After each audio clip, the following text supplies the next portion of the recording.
อีเจียงอ่ะ我不要讲，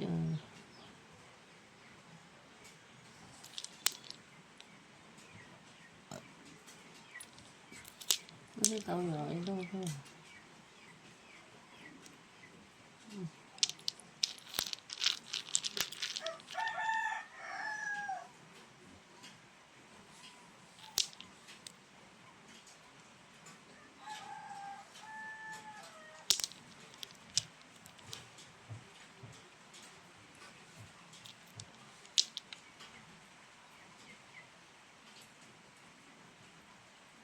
2 เซน2 ครึ่ง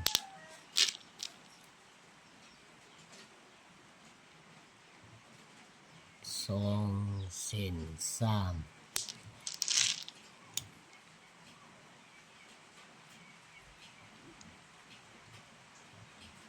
2 เซน2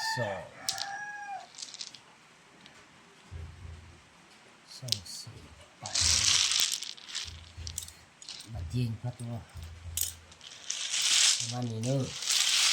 มีน้ำหนัก15 กิโลเลย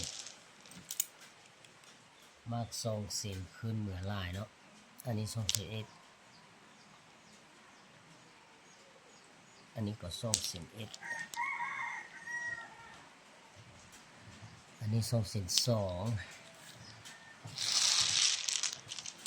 这个把太妙了，อันนี้2 เซน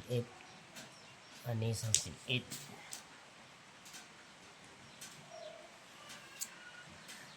ความหนานี้3 มิล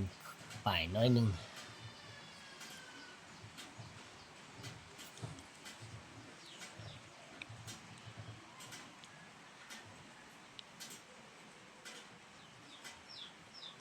3 มิลครึ่งเนาะ3 มิลครึ่งเด้อความหนาเด้อ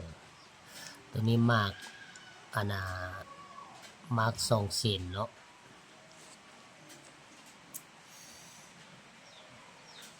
ตัวนี้ก็มาก2 เซนคือกันเนาะมาก2 เซน3 มิลปลายน้อยหนึ่งความหนาเด้อประมาณนี้เด้อประมาณนี้มีน้ำหนัก15 กิโลแล้วมันจะมีมักน้อยมีมักน้อยเนาะมันมีมักน้อยมักใหญ่มักน้อยสุดเป็นเซน7เนาะเซน7อันนี้มัก2 หูอันนี้ก็เซน7ถือว่ามักน้อยสุดเป็นเซน7เนาะมักแปร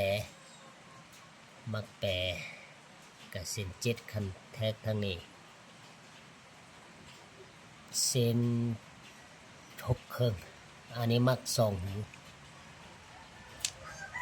ประมาณนี้